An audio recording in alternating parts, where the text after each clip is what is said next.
Buenas tardes, queridos hermanos. Gracias sean dadas a nuestro Señor Dios Todopoderoso por permitirme estar aquí con ustedes compartiendo la palabra de Dios. Si tienen sus Biblias, acompáñenme ahí mismo en la epístola a los Colosenses, capítulo 3, empezando en el versículo 8. El apóstol Pablo, desde la prisión en Roma, escribiéndole a la iglesia que está en Colosas, dice: pero ahora dejad también vosotros todas estas cosas: ira, enojo, malicia, blasfemia, palabras deshonestas de vuestra boca. No mintáis los unos a los otros, habiéndoos despojado del viejo hombre con sus hechos, y revestidos del nuevo, el cual conforme a la imagen del que lo creó, se va renovando hasta el conocimiento pleno. Versículo 11, y ese será el texto, hermanos, que con la ayuda del Espíritu Santo vamos a predicar el día de hoy. Donde no hay griego ni judío, circuncisión ni incircuncisión, bárbaro ni escita, siervo ni libre, sino que Cristo es el todo y en todos. Inclinemos nuestros rostros, hermanos, vamos a buscar la ayuda divina. Oh Padre Santo, Dios Todopoderoso, Señor, nuevamente nos has reunido en tu gracia y en tu amor como pueblo, como cuerpo tuyo, Señor. Gracias por que los santos estamos aquí, Señor, ansiosos de que tu palabra sea expuesta, ansiosos de continuar alabándote con las alabanzas, con las ofrendas, con las oraciones, con la lectura de tu palabra, Señor, con el amor fraternal que nos une. Gracias, Padre, por el Espíritu Santo que habita en nosotros, que ha regenerado nuestro corazón para que te podamos amar, Señor. Y amándote podemos amarnos los unos a los otros. Padre, te pido que en esta tarde, mientras tocamos este hermoso texto, seas tú, Señor, sea el Espíritu Santo iluminándonos, hablándonos a cada uno de nosotros, pero que estas verdades, Señor, realmente sean una realidad en cada uno de tus hijos. Y para los que siguen muertos en sus delitos y pecados, Señor, que sea hoy día de salvación, si esa es tu voluntad. Te pedimos todo esto, Señor, en el nombre precioso de Cristo Jesús. Amén. Antes de comenzar, hermanos, a considerar este texto de estudio, permítanme ponerlos en contexto de dónde estamos en la epístola. El apóstol Pablo, estando en la cárcel, es enterado por medio de Epafras que la iglesia en Colosas, que hoy día sería Turquía, estaba siendo atacada por falsos maestros, especialmente de una herejía que estaba siendo promovida dentro de la iglesia en Colosas. Una herejía, hermanos, que era una mezcla de judaísmo, pero también de paganismo. En otras palabras, estos falsos maestros estaban enseñando que era Cristo más el judaísmo, era Cristo más el culto a los ángeles, era Cristo más reglas, era Cristo más restricciones, era Cristo más misticismo, ascetismo, etc. Como si Cristo no fuera suficiente. Por eso el apóstol Pablo escribe esta carta a los santos en Colosas, con el motivo de defender la verdad y de proteger a esta iglesia. E incluso estos falsos maestros decían que a los santos en Colosas les faltaba algo más, un mayor conocimiento, y que ese conocimiento lo iban a buscar en otra forma. Por ejemplo, miren lo que dice Colosenses 2:8. Mirad que nadie os engañe por medio de filosofías y huecas sutilezas, según las tradiciones de los hombres, conforme a los rudimientos del mundo y no según Cristo. No, mis queridos hermanos, el verdadero conocimiento se encuentra solamente en Cristo Jesús. Y eso es todo lo que nosotros debemos de conocer. Por eso el apóstol Pablo, en esta epístola, de una forma doctrinal y una forma práctica y muy hermosa, apunta a estos santos a la supremacía y a la suficiencia de nuestro Señor Jesucristo. ¿Por qué? Porque Cristo es suficiente. Lo hace mostrándonos los indicativos de la suficiencia de Cristo en los capítulos 1 y 2, para entonces dar los imperativos en los capítulos 3 y 4. Por así decirlo, hermanos, este es el contexto general de la epístola a los Colosenses. Ahora, en el capítulo 3, donde nos encontramos en estos momentos, vemos instrucciones específicas acerca de cómo debemos de vivir como hijos de Dios. Dice, con la mirada puesta en las cosas de arriba y no en las de la tierra. Y de cómo debe ser la nueva vida de un verdadero creyente que no ha sido contaminado por las herejías ni las falsedades de este mundo. Por consiguiente, parte de esta nueva vida que tenemos ahora en Cristo, hermanos, consiste en despojarnos del viejo hombre. Por eso el apóstol, empezando en el versículo 5 del capítulo 3, da una lista de pecados que deben ser mortificados. Pecados que pertenecían al viejo hombre, pecados de los cuales nosotros debemos despojarnos. Por ejemplo, miren, Colosenses 3, versículos del 5 al 7. Haced morir, pues, lo terrenal en vosotros, fornicación, impureza, pasiones desordenadas, malos deseos y avaricia, que es idolatría, cosas por las cuales la ira de Dios viene sobre los hijos de desobediencia, en las cuales vosotros también anduvisteis en otro tiempo cuando vivíais en ellas. Este capítulo es hermoso, hermanos, porque ese hacer morir, pues, que acabamos de leer, en sí está conectando a unos indicativos que ya se dieron en los versículos 1 y 4. Porque hemos resucitado con Cristo, capítulo 1, porque ya no somos las personas que antes éramos, versículo 2, porque nuestra vida ahora está escondida con Cristo, versículo 3, y un día seremos manifestados con Él en gloria, versículo 4. Todas estas, hermanos, son razones suficientes para que el pecado restante o remanente en nuestra carne sea quitado, sea eliminado, sea mortificado. Todas ellas son razones verdaderas para no vivir como vivíamos en otro tiempo. Ahora, más adelante, en el versículo 8, mismo capítulo, el apóstol da una segunda lista de pecados que de igual manera deben de ser mortificados. Versículo 8, y ese fue el texto que leímos al principio, ¿verdad? Pero ahora dejad también vosotros todas estas cosas: ira, enojo, malicia, blasfemia, palabras deshonestas de vuestra boca. No mintáis los unos a los otros, habiéndoos despojado del viejo hombre con sus hechos. Versículo 10, se nos llama, hermanos, a revestirnos del nuevo hombre. Y revestido del nuevo, el cual conforma la imagen del que lo creó, se va renovando hasta el conocimiento pleno.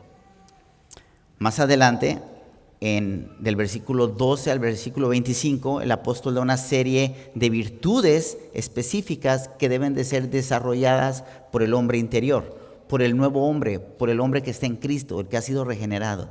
El texto que leyó nuestro hermano Fanor.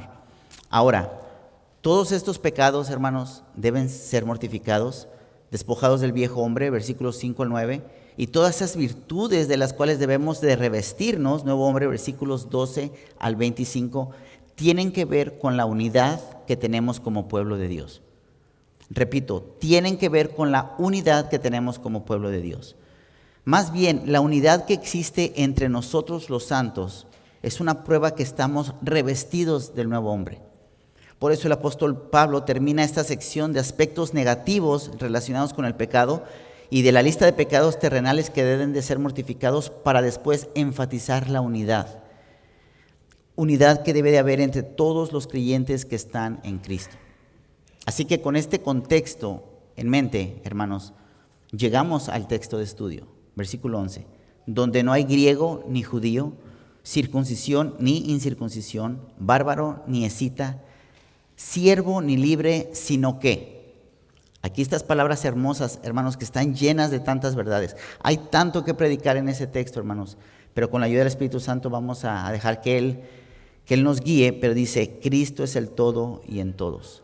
Así que enfocándonos en la unidad que tenemos como pueblo de Dios, el apóstol nos está exhortando a apartarnos de aquellas cosas que nos dividían.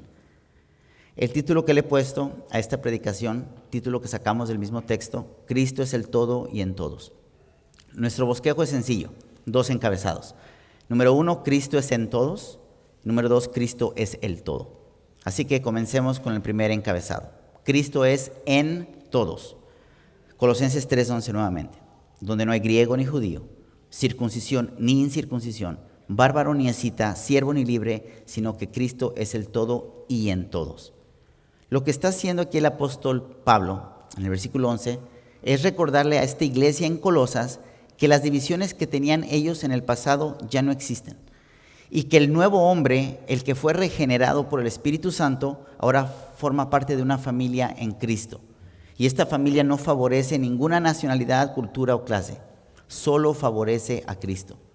Y en esta nueva familia espiritual, hermanos, donde nosotros fuimos adoptados, Cristo es el todo y en todos. En otras palabras, una vez que hemos sido despojados del viejo hombre y nos hemos revestidos del nuevo, entramos a una familia espiritual donde ya no hay barreras, donde ya no hay antiguas divisiones, donde nada nos divide. En sí, la unión que tenemos en Cristo, hermanos, crea una igualdad espiritual entre todos los creyentes. Miren lo que dice Gálatas 3:28. Ya no hay judío ni griego, no hay esclavo ni libre, no hay varón ni mujer. ¿Por qué? ¿Por qué ya no hay? Porque todos vosotros sois uno en Cristo Jesús. ¿Ven cómo la unión que tenemos en Cristo crea una igualdad espiritual? Ahora, probablemente había en esta iglesia, en los Colosenses, todos los grupos de personas que el apóstol menciona en el versículo. Por ejemplo, estaban los grupos de nacionalidad. Había judíos y griegos. Cuando hablamos de griegos estamos hablando, es sinónimo de gentil. Lo que está diciendo es que la diferencia de privilegios que existía entre los nacidos de Abraham y aquellos que no lo eran quedaba totalmente abolida. Dios no tuvo en cuenta las distinciones de nacionalidad, hermanos, al salvarnos. El apóstol Pablo, hablando del justo juicio de Dios, miren lo que dice en Romanos 2, del 10 al 12. Pero gloria y honra y paz a todo aquel que hace lo bueno, al judío primeramente y también al griego, porque no hay acepción de personas para con Dios. Porque todos los que sin ley han pecado, sin ley también perecerán. Y todos los que bajo la ley han pecado, por la ley serán juzgados. Solamente hay dos tipos de personas. Una es el creyente, cuya fe es evidente en su vida, pues ha recibido el don de la fe y el arrepentimiento. La otra es un pecador que no obedece al evangelio. Bueno, ambos resultados se aplican del mismo modo, a judíos y a gentiles. Luego estaban los grupos religiosos. Estaban los circuncidados judíos y los incircuncisos griegos. Los circuncidados, hermanos, son los que se ajustaban a las tradiciones y a los privilegios, ¿verdad? Bueno, de igual manera se elimina la diferencia de estatus legal entre los circuncidados y los no circuncidados. Gálatas 6:16. Porque en Cristo Jesús ni la circuncisión vale nada, ni la incircuncisión, sino una nueva creación. Después estaban los grupos culturales, bárbaros y escitas. Eso es muy interesante. Los bárbaros, también conocidos como los incultos, eran esos extranjeros que no hablaban la lengua griega. Son los que hablaban lengua extraña, son los que usaban símbolos para comunicarse que no tenían sentido para nada. Ellos eran los ignorantes, los indoctos, los necios, los rudos, los brutos, completamente opuestos a los griegos y a los judíos. Por ejemplo, cuando Pablo naufraga a la isla de Malta, dice que los naturales, que son los bárbaros, lo trataron con no poca humanidad. Hechos 28:2. Y los naturales nos trataron con no poca humanidad, porque encendiendo un fuego nos recibieron a todos a causa de la lluvia que caía y el frío. Bueno, los escitas, ellos eran ese pueblo remoto que habitaba al norte del Mar Negro, considerados peores que los bárbaros, mejor conocidos como los extremistas. Algunos historiadores dicen que los escitas se deleitaban matando personas y hasta bebiendo su sangre, y que eran apenas un poco mejores que las bestias salvajes. Por tanto, el apóstol Pablo añade al bárbaro y al escita como un ejemplo extremo de ese tipo de personas en la iglesia en los Colosenses. Y por último estaban las divisiones económicas, los siervos y los libres. Los siervos, literalmente esclavos, eran comunes en esa época. Lo sabemos porque al final del capítulo el apóstol Pablo da instrucciones espirituales a los siervos, ¿verdad? Por ejemplo, Colosenses 3:22, lo leyó nuestro hermano. Siervos, obedecer en todo a vuestros amos terrenales. Por el contrario, estaban los libres. Estas eran las personas que no estaban obligadas a servir a otras personas. Ellos por lo regular carecían de recursos económicos. Posiblemente eran las personas más pobres. Pero no sé si lo ven, hermanos, pero qué iglesia la de los Colosenses. Una iglesia con personas y realidades verdaderas. Diferentes nacionalidades, sociedades y culturas, donde las personas se han despojado del viejo hombre y se han revestido del nuevo. Donde Cristo es suficiente, donde no hay judío ni griego, circuncidado ni incircuncidado, bárbaro ni escita, ni esclavo ni libre. Entonces, ¿cuál es la opción? El apóstol lo expresa clara, verdadera y hermosamente en 7 palabras. Cristo es el todo y en todos. Todas estas categorías, hermanos, todos estos grupos se reúnen bajo la dirección de Cristo, que Él es el todo y en todos. En Cristo las antiguas categorías ya no tienen significado. Todos los que por gracia estamos en Cristo hemos sido perdonados. Todos tenemos el mismo acceso al Padre. Todos somos hermanos y hermanas. Todos somos uno en Cristo. Miren esta misma verdad que encontramos en Gálatas 2:20. Con Cristo estoy juntamente crucificado. ¿Qué significa esto? Significa despojarnos del viejo hombre, la vieja naturaleza. Dice, y ya no vivo yo, mas vive Cristo en mí. Cristo está en todos los creyentes. Lo acabamos de ver en el estudio bíblico. Él está en cada uno de nosotros. Él está en los libres, Él está en los siervos, Él está en los escitas, Él está en los bárbaros. Y en cualquiera que ha recibido el don de la fe para creer en la persona y obra de nuestro Señor Jesucristo. Todo redimido que está unido en Cristo, Cristo está en él y no hay división alguna. El viejo hombre ha pasado y hemos sido hechos todos nuevas criaturas. Por esta razón, hermanos, por lo que acabamos de ver, no abusemos de los redimidos. No seamos irrespetuosos ni hostiles hacia ellos. No rechacemos ni excluyamos a las personas en quien habita nuestro Señor Jesucristo. Entonces, lo que el apóstol está diciendo es que cuando las personas vienen a Cristo, en lo que respecta a su salvación y a su estado espiritual, y en su lugar en la iglesia, ya no hay división, ya no hay separación, ya no hay desunión, ya no hay hostilidad.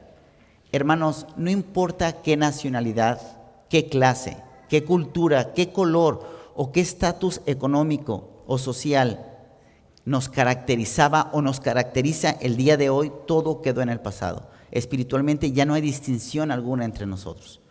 Cada uno de nosotros que estamos aquí, a pesar de todas nuestras diferencias, a pesar de todas las formas que el Señor nos ha traído aquí a la iglesia, a pesar de todos nuestros diferentes peregrinajes y condiciones y pecados, no importa, todas esas distinciones se desvanecieron porque Cristo está en nosotros.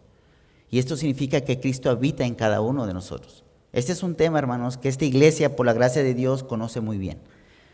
Colosenses 1:27, tan solo por citar un texto de plena mención, a quienes Dios quiso dar a conocer las riquezas de la gloria de este misterio entre los gentiles.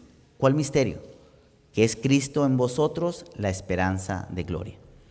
Esto significa que cada uno de nosotros posee a Cristo y Cristo es nuestra esperanza de gloria. Hermanos, un día los que hemos sido hechos justos por medio de Cristo, resplandeceremos en luz y esa gloria que Dios ha hecho habitar en nosotros va a ser evidente. Ya la experimentamos, pero un día va a ser evidente. Colosenses 3:4, cuando Cristo, vuestra vida se manifieste, entonces vosotros también seréis manifestados con Él en gloria. Esa gloria que los discípulos vieron cuando Cristo subió al monte y se transfiguró y sus vestidos se hicieron blancos, ¿recuerdan? Mateo 17:2, y se transfiguró delante de ellos y resplandeció su rostro como el sol y sus vestidos se hicieron blancos como la luz. Bueno, esa misma gloria la tendremos nosotros cuando estemos en su presencia. Mientras tanto, Cristo habita en nosotros. El mundo está afanado por buscar la gloria, por buscar el dinero, el conocimiento, la fama, etc. Pero hermanos, nuestra esperanza de gloria es Cristo. Y si tenemos a Cristo, lo tenemos todo, porque Cristo es suficiente. En otras palabras, si tenemos a Cristo en nosotros, lo tenemos todo.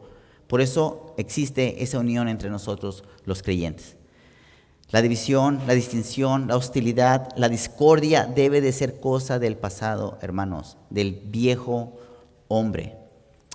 Miren, mis hermanos, ningún creyente aquí le puede decir a otro creyente, yo tengo más de Cristo que tú, o Cristo está más en mí que en ti. Puede que tengas más riquezas materiales, puede que tengas más estatus económico o social, pero no tienes más de Cristo. Cristo es el todo y Él está en cada uno de sus elegidos. Para Cristo todos somos iguales. Cristo es suficiente dentro de cualquier contexto y Cristo tiene la capacidad de unir a personas muy diferentes entre sí debido a su presencia morando en nosotros. Eso es lo que nos une, la presencia de Dios morando en nosotros. Muy bien, entonces, ¿qué hemos visto en este encabezado? Que no hay griego, que no hay judío, no hay circuncisión ni incircuncisión, no hay bárbaro ni escita, siervo ni libre, sino que Cristo es el todo y en todos. Todas estas distinciones desvanecieron, hermanos, cuando por la gracia fuimos unidos a la iglesia celestial. Ahora somos uno en Él. Pasemos pues ahora a nuestro segundo encabezado, Cristo es el todo. Y en este punto, bueno, vamos a pasar un poquito más de tiempo, pero una vez más, Cristo es el todo y en todos, no solo por la manera en que nos une como personas, sino de muchas otras formas, Cristo es el todo. Ahora, para desarrollar este segundo encabezado, vamos a acudir a la Confesión Bautista de Fe de 1689. Capítulo 8, párrafo 1, parte titulada de Cristo el Mediador. Este párrafo, hermanos, nos va a ayudar a contemplar un poco de todo lo que es nuestro Señor Jesucristo. Así que voy a leer lo que dice la confesión. Dice: agradó a Dios en su propósito eterno escoger y ordenar al Señor Jesús, su Hijo unigénito, conforme al pacto hecho entre ambos, para que fuera el mediador entre Dios y el hombre, profeta, sacerdote y rey, cabeza y salvador de la iglesia, el heredero de todas las cosas y juez del mundo, a quien dio desde toda la eternidad un pueblo para que fuera su simiente y para que a su tiempo lo redimiera, llamara, justificara, santificara y glorificara. En primer lugar, vemos aquí en la confesión que Cristo es el todo y en todos en su ordenación. Eso es lo que estamos leyendo en la confesión. Dice: agradó a Dios en su propósito eterno escoger y ordenar.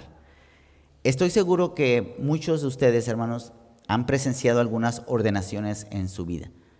¿Pero qué es una ordenación? Bueno, una ordenación es otorgarle un título oficial a alguien para un puesto oficial.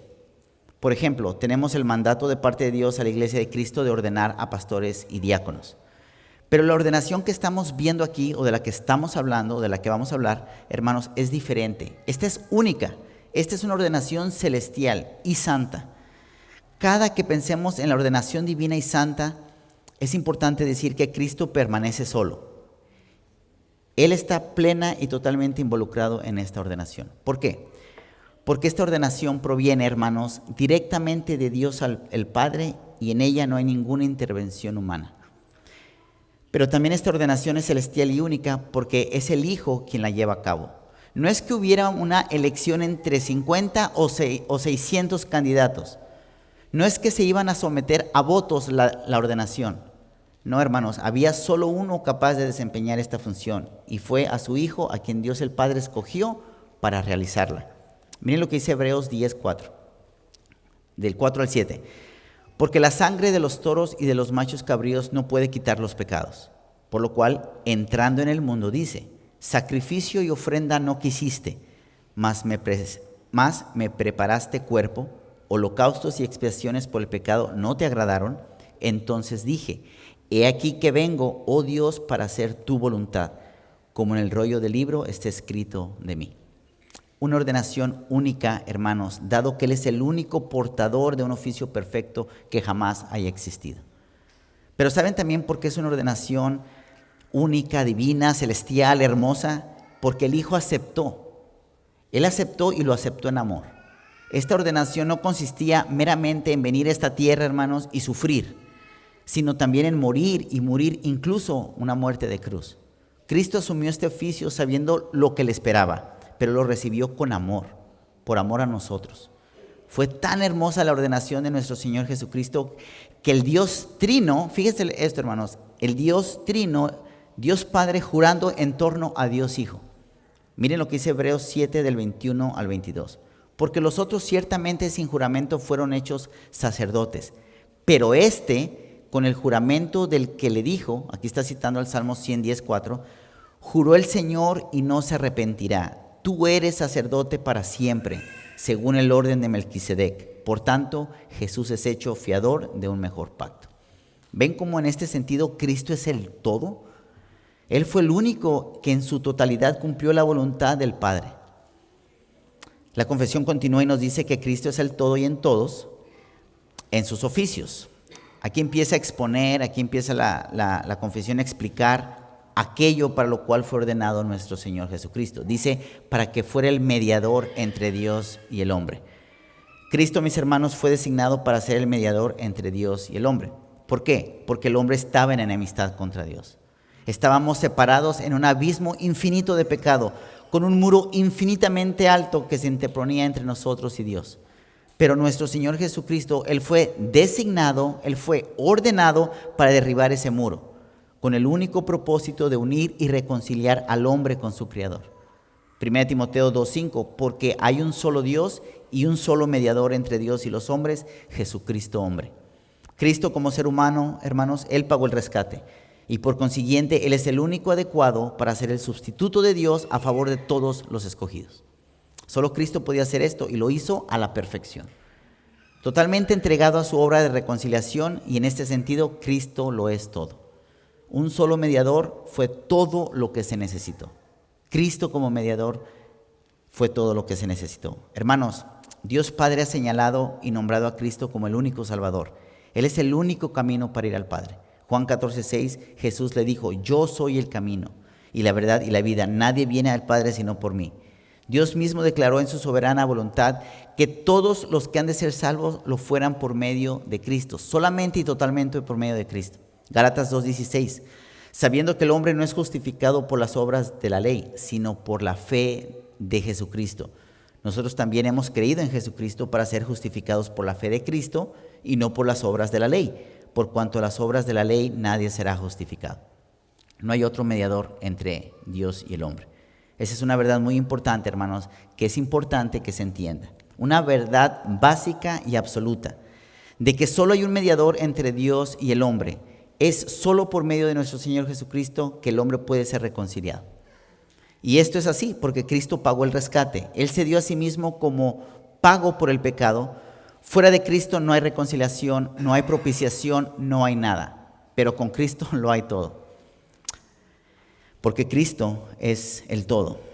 Ahora continúa la confesión y nos dice que Cristo estaba totalmente entregado a su labor de enseñanza. Dice que Él fue ordenado para ser el profeta. Y porque Cristo es el profeta por excelencia, de Él recibimos toda nuestra doctrina, toda nuestra instrucción. Claro, la doctrina fue establecida por los apóstoles, pero ¿quién enseñó la doctrina a los apóstoles? Nuestro Señor Jesucristo. Efesios 3:5, misterio que en otras generaciones no se dio a conocer a los hijos de los hombres, como ahora es revelado a sus santos apóstoles y profetas por el Espíritu. Ahora, dejemos, hermanos, que la bendita palabra de Dios nos declare este oficio de nuestro Señor Jesucristo como profeta. Por ejemplo, Deuteronomio 18:15. Aquí la promesa de un verdadero profeta por venir. Dice: profeta de en medio de ti, de tus hermanos, como yo, te levantará Jehová tu Dios, a él oiréis. Y aunque Dios habló a Israel a través de muchos profetas en el transcurso de los años, dice Hebreos 1, del 1 al 2, Dios, habiendo hablado muchas veces y de muchas maneras en otro tiempo a los padres por los profetas, en estos postreros días nos ha hablado por el Hijo, a quien constituyó heredero de todo y por quien asimismo hizo el universo. Cristo es el profeta supremo y la promesa de Deuteronomio 18 apuntaba a él. ¿Cómo lo sabemos? Cristo habló de cosas por venir, anunciando su reino venidero, revelándolo y a su Padre. Juan 1:18, a Dios nadie le vio jamás. El unigénito Hijo que está en el seno del Padre, Él le ha dado a conocer. Juan 14, del 10 al 11, no crees que yo soy en el Padre y el Padre en mí. Las palabras que yo os hablo no las hablo por mi propia cuenta, sino que el Padre que mora en mí, Él hace las obras. Creedme que yo soy en el Padre y el Padre en mí, de otra manera conocedme por las mismas obras. Proporcionó un panorama del futuro. Él ofreció bendición a todos los que oyeran y prestaran atención a su palabra. Apocalipsis 1:3, bienaventurado el que lee y los que oyen las palabras de esta profecía y guardan las cosas en ellas escritas, porque el tiempo está cerca.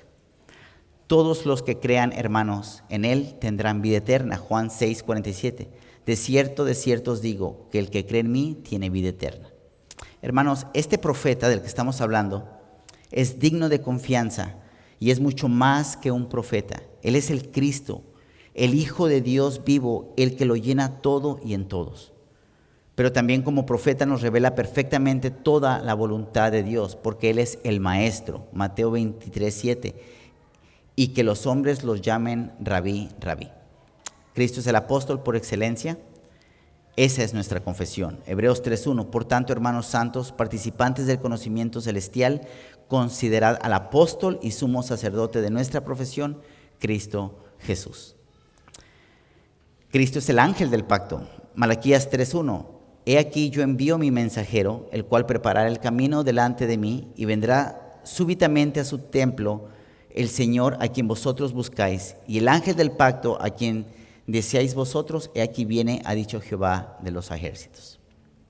Hermanos, no sé si lo estamos viendo, pero Cristo es el todo. Él está entregado completamente a su obra expiatoria. Ahora, consideremos ahora el siguiente título que se le otorga a Cristo como sacerdote, dice la confesión. Dice, su sacerdocio, mis hermanos, es según el orden de Melquisedec. Hebreos 7:17. Pues se da testimonio de él, tú eres sacerdote para siempre según el orden de Melquisedec. Y por tanto su sacerdocio es indestructible, es estable, es perfecto, es eterno, es perpetuo, sin dejar lugar para otros sacerdotes. Hebreos 7 del 24 al 25. Mas este, por cuanto permanece para siempre, tiene un sacerdocio inmutable, por lo cual puede también salvar perpetuamente a los que por él se acercan a Dios, viviendo siempre para interceder por ellos. En otras palabras, Cristo es el todo. Él es el sacerdote, Él es el altar, Él es el sacrificio. Más bien, Él es aquel que no solo exige el sacrificio, sino que provee el sacrificio y se convierte en el sacrificio mismo. Hebreos 10, del 12 al 14. Pero Cristo, habiendo ofrecido una vez para siempre un solo sacrificio por los pecados, se ha sentado a la diestra de Dios. De aquí en adelante, esperando ahí que sus enemigos sean puestos por estrado de sus pies. Porque con una sola ofrenda hizo perfectos para siempre a los santificados. Gloria a Dios, hermanos, por nuestro sumo sacerdote. Dice la confesión también que Él fue ordenado para ser el Rey. Y el Rey es quien está encima de todo, porque Cristo es el todo. Y esto aplica especialmente a su iglesia. Filipenses 2, del 10 al 11. Para que en el nombre de Jesús se doble toda rodilla de los que están en los cielos y en la tierra y debajo de la tierra, y por toda lengua confiese que Jesucristo es el Señor, para gloria de Dios Padre. Su reino lo es todo, hermanos. Miren cómo es llamado el reino de Cristo en su palabra. Es llamado como el reino de Dios, es llamado como el reino de paz, el reino de gloria, el reino de luz, el reino de los cielos y el mundo venidero. Él es el que gobierna sobre todo. Y en el gobierno de Dios y en el poder de Cristo para dispersar y administrar con autoridad todas las cosas, todas las criaturas, ya sea en este mundo, en el día final o en la eternidad, su reinado es absoluto, su reinado lo es todo. Lucas 1:33, y reinará sobre la casa de Jacob para siempre y su reinado no tendrá fin. Aquí la confesión nos muestra los oficios de Cristo como lo todo, hermanos. Pero ahora miren cómo continúa en este párrafo. Dice, para que fuera el mediador entre Dios y el hombre, profeta, sacerdote y rey, dice, cabeza y salvador de la iglesia. Hermanos, Cristo es quien da vida, Cristo es quien guía a su esposa, la iglesia, porque Él es la cabeza. Como lo hemos dicho en otra ocasión, la cabeza es parte del cuerpo y es importante porque ella controla y guía a todo el cuerpo. Y mientras que nosotros somos los miembros del cuerpo, Él es a quien nosotros vemos, Él es a quien nosotros dependemos, obedecemos para vida. Él es nuestra guía, Él es nuestra instrucción. Efesios 1:22 al 23, y sometió todas las cosas bajo sus pies, y lo dio por cabeza sobre todas las cosas a la iglesia, la cual es su cuerpo, la plenitud de aquel que todo lo llena en todo. Pero no solo es la cabeza de la iglesia, y Cristo es lo todo en la iglesia, sino también Él es el salvador de la iglesia, porque Él se entregó totalmente por completo a salvarla. Su nombre, hermanos, es Jesús, Mateo 1:21, y dará a luz un hijo, y llamará su nombre Jesús, porque Él salvará a su pueblo de sus pecados. Dice, continúa la confesión y describe a Cristo como el heredero de todas las cosas. Muy interesante, Cristo lo es todo. Él toma posesión de cada lugar, de cada ciudad, de cada país, de cada continente, de cada planeta, de cada galaxia. Él es el heredero de todas las cosas. Él es todo en su riqueza, pero también lo es todo en sus juicios, porque también describe como juez del mundo. Él es aquel quien toda persona habrá de compadecerse y rendir cuentas. Desde cualquier rincón del mundo, toda persona que haya vivido jamás, toda persona que esté viva cuando Él regrese, hermanos, todos compadeceremos ante el tribunal. Todos, incluyendo los que estamos en Cristo. El apóstol Pablo, escribiéndolo a los Corintios sobre la esperanza de vida eterna y el ministerio de la reconciliación, dice en 2 Corintios 5:10, porque es necesario que todos nosotros comparezcamos ante el tribunal de Cristo, para que cada uno reciba según lo que haya hecho, mientras estaba en el cuerpo, sea bueno o sea malo. Si lo ven, hermanos, Cristo lo es todo. En su obra de reconciliación, en su enseñanza, en su expiación, en su gobierno, como guía, como rey, como cabeza, en su salvación, en su herencia, en su juicio. Cristo lo es todo. Ahora, Cristo no solamente lo es todo en estos oficios, pero también en todas sus obras. Y de eso es lo que trata a continuación la confesión. Dice, a quien dio desde toda la eternidad, es decir, Dios Padre fue quien desde la eternidad dio a Cristo un pueblo para que fuera su simiente y para que a su tiempo lo redimiera, llamara, justificara, santificara y glorificara. Estamos considerando, hermanos, que Cristo es el todo en todas sus obras. Y lo vemos actuando como el Redentor. Esta es la obra de salvación que Cristo realiza, hermanos, en cada uno de sus escogidos. Él es quien paga el precio por redimirnos. Él lleva a cabo la redención rescatándonos de la esclavitud del pecado. Él es el precio supremo pagado con su vida y su muerte. Él es el que redime. Por eso Él es el todo. Pero no solo es esto, mis hermanos. Él también es el que llama. No se limitó a pagar solamente el precio, sino también a llamar a su pueblo. Y ese pago por nuestros pecados le otorgó el derecho de llamar a un pueblo para sí. Por eso Él es quien redime, Él es el que llama. Tito 2:14, quien se dio a sí mismo por nosotros para redimirnos de toda iniquidad y para purificar para sí un pueblo propio, celoso de buenas obras. Ahora, Cristo lo es todo porque Él hace el llamado. Ahora, ¿qué significa esto? Esto significa que el pecador escucha el evangelio, muchas veces por medio de la predicación, muchas veces por medio del pastor, de un santo, por medio de la palabra de Dios. Pero la voz de nosotros es ineficaz, hermanos, porque no tiene poder. Pero cuando Cristo hace el llamado y el pecador escucha la voz de Cristo, entonces se convierte eficaz. Entonces hay poder en la persona que Cristo está usando para predicar el evangelio. Todo esto lo hace Cristo porque Cristo es el todo y en todos. Pero también Él es el que lleva a cabo la justificación. En pocas palabras, justificar, hermanos, es declarar justo. La justificación es un acto de Dios por el cual Él declara justo al pecador debido a su fe en Cristo Jesús. Es Cristo vistiéndonos de Él mismo para poder presentarnos santos ante el Padre. Y debido a que Dios nos justifica por medio de la fe en Cristo, ahora nosotros tenemos paz para con Dios. Romanos 5:1, justificados pues por la fe, tenemos paz para con Dios por medio de nuestro Señor Jesucristo. Al igual que Josué, hemos sido despojados de nuestras vestiduras sucias, hermanos, del viejo yo. Zacarías 3:4, y habló el ángel y mandó a los que estaban delante de él diciendo, quítale esas vestiduras viles. Y a él le dijo, mira que he quitado de ti tu pecado y te he hecho vestir de ropas de gala. Y al igual que el hijo pródigo, ahora estamos vestidos de una mejor ropa. Lucas 15:22. Pero el padre dijo a sus siervos, sacad el mejor vestido y vestidle, y poner un anillo en su mano y calzado en sus pies. Dios Padre, hermanos, nos ve como perfectos, nos ve inmaculados. Todo lo hizo posible Cristo, porque Él es el todo. Yo creo que Romanos 5:18 al 19 resume, ¿verdad?, la base y el resultado de la justificación de una manera hermosa, donde nosotros vamos a poder ver que Cristo es el todo en la justificación. Dice, así que, como por la transgresión de uno vino la condenación a todos los hombres, de la misma manera por la justicia de uno vino a todos los hombres la justificación de vida. Porque así como por la desobediencia de un hombre los muchos fueron constituidos pecadores, así también por la obediencia de uno los muchos serán constituidos justos. Hermanos, Cristo es el todo en nuestra justificación. Por eso le damos a Él toda la gloria. Cristo es quien lleva a cabo la santificación. No solo hace posible en presentarnos justos ante el Padre, sino que también comienza esa obra de santificación. Pone su Espíritu poderoso dentro de nosotros para que pueda realizar esa obra que vemos en nuestro texto, de hacer morir y de dar vida y despojarnos y de revestirnos. Cristo es quien lleva a cabo la santificación. Sí, mis hermanos, estamos llamados a meter mano a nuestra santificación, pero una vez más, Él es quien realiza la obra, Él es quien lleva a cabo porque Él lo es todo. Y por último, la confesión nos dice que Cristo es quien glorifica por completo. Cristo no se limita en pagar el precio, Él no se limita en llamarnos o en justificarnos o en santificarnos, sino que mirando hacia el futuro, cuando su pueblo sea llamado a estar con Él en gloria, Él será quien nos glorifique plenamente y totalmente. Cristo hace que su pueblo sea como Él es. Él nos imparte su imagen, Él nos hermosea con su salvación.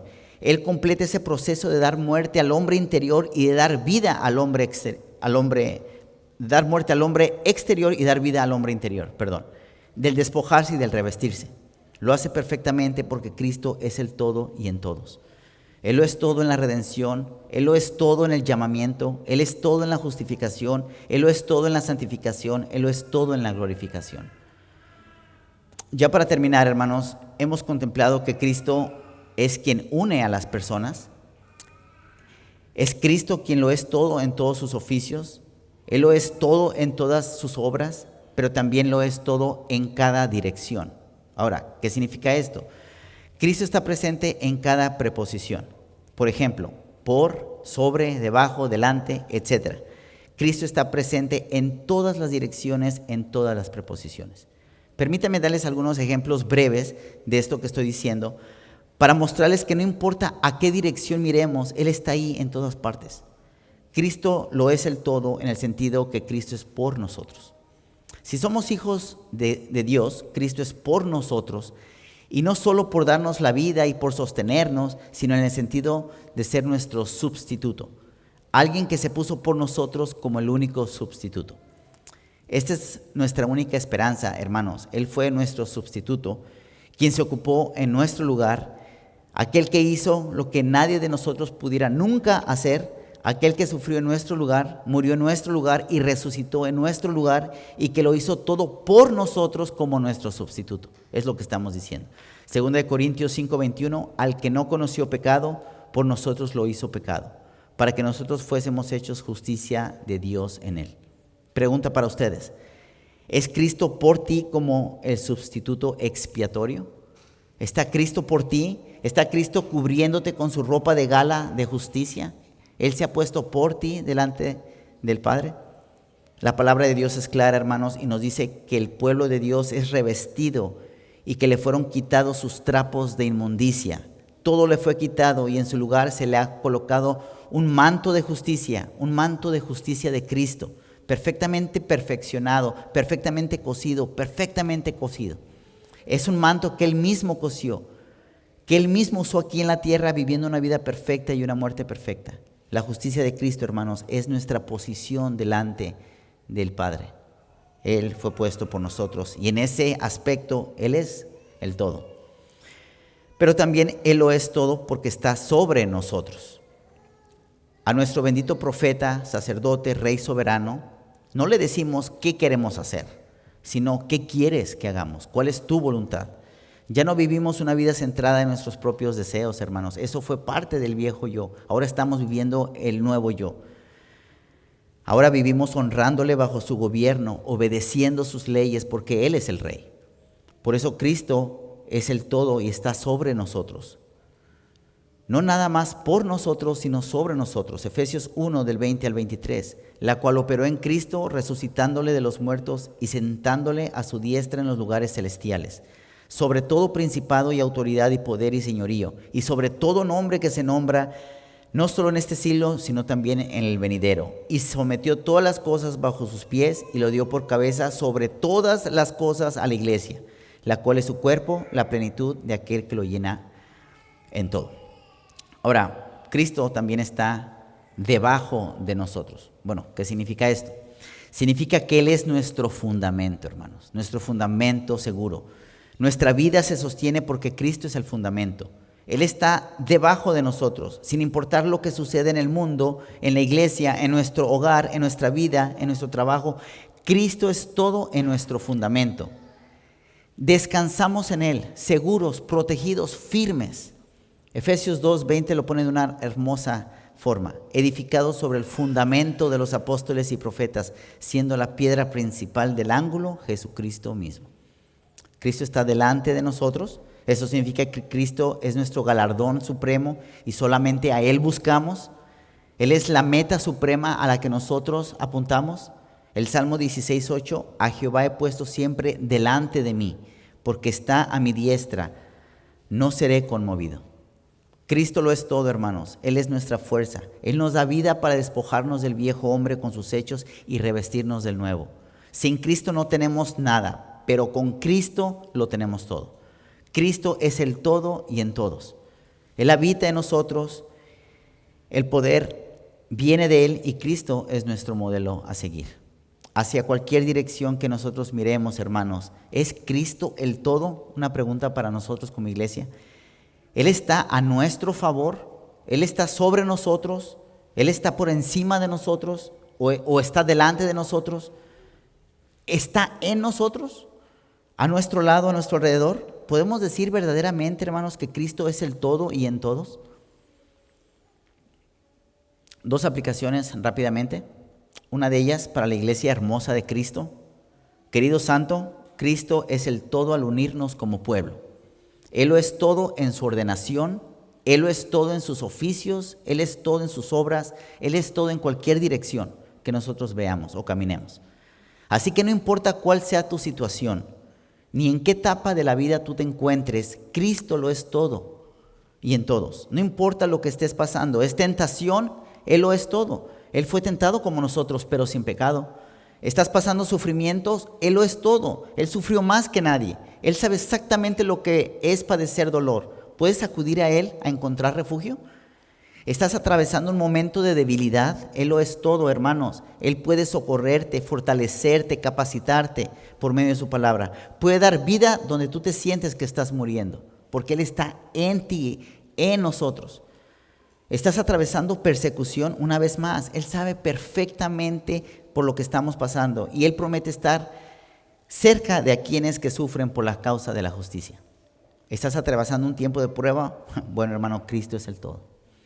Podemos llevarle cada una de nuestras inquietudes porque Él está presente en su iglesia. Él es la cabeza, Él es el Señor de la iglesia y Él está aquí con nosotros.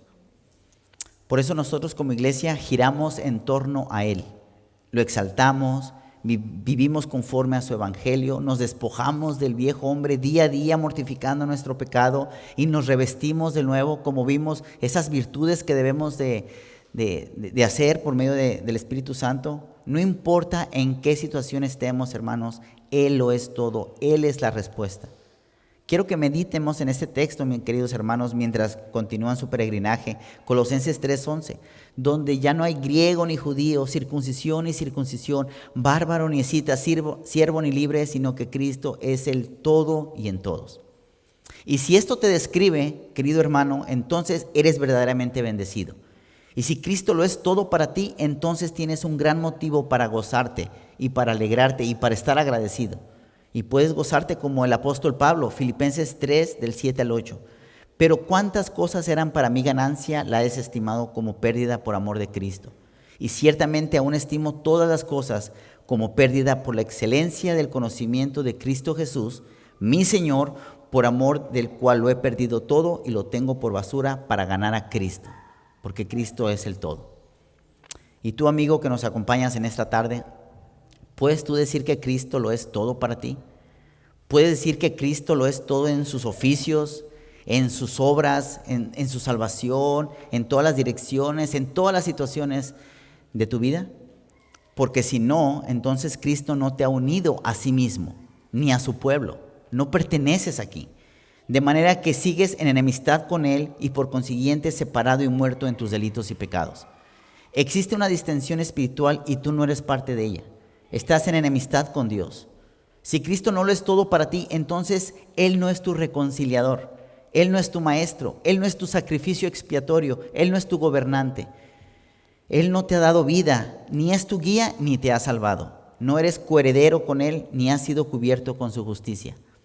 Si Cristo no es nada para ti y mueres hoy, Él no será nada para ti por toda la eternidad y tú no le serás nada para Él.